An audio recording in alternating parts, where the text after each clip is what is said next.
Now that we know how to write numbers in standard form, it is also important to learn how to round off numbers, because as part of dealing with large numbers and extremely small numbers, one other thing that you could be asked to do with such kind of numbers is to round them off. So let us learn the meaning of rounding off numbers.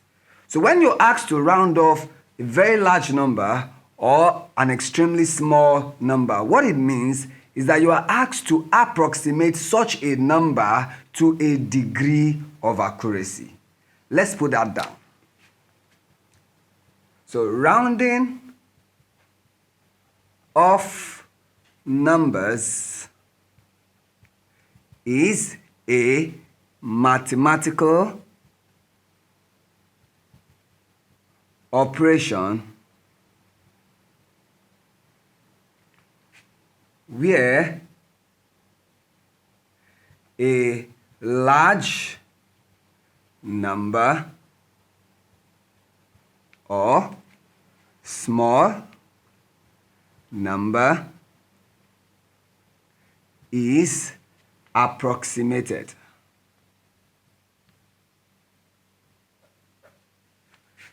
to a certain degree of accuracy.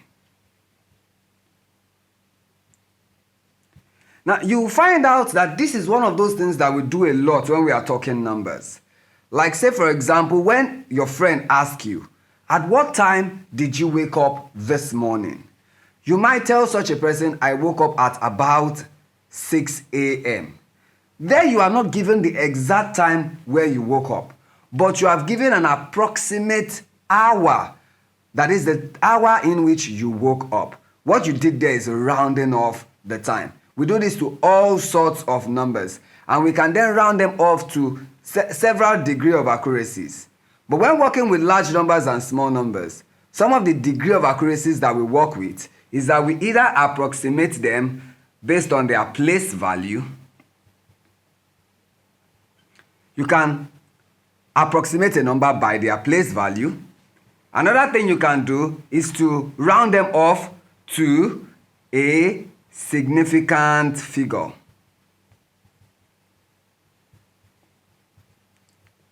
Here you are looking at a particular number of figures that are significant, either to one significant figure, two significant figures, three significant figures, etc.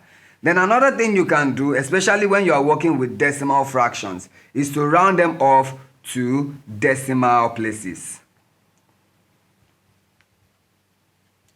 Now, these are the common parameters we use when we are rounding off numbers. You could be asked to round them off by their place value, to significant figures, or to decimal places. But all we are doing is to make such a number easily readable, easily understandable, and then you can then work with them, do several mathematical operations, and avoid errors when you have done this rounding off. And that is the meaning of rounding off of numbers. Thank you.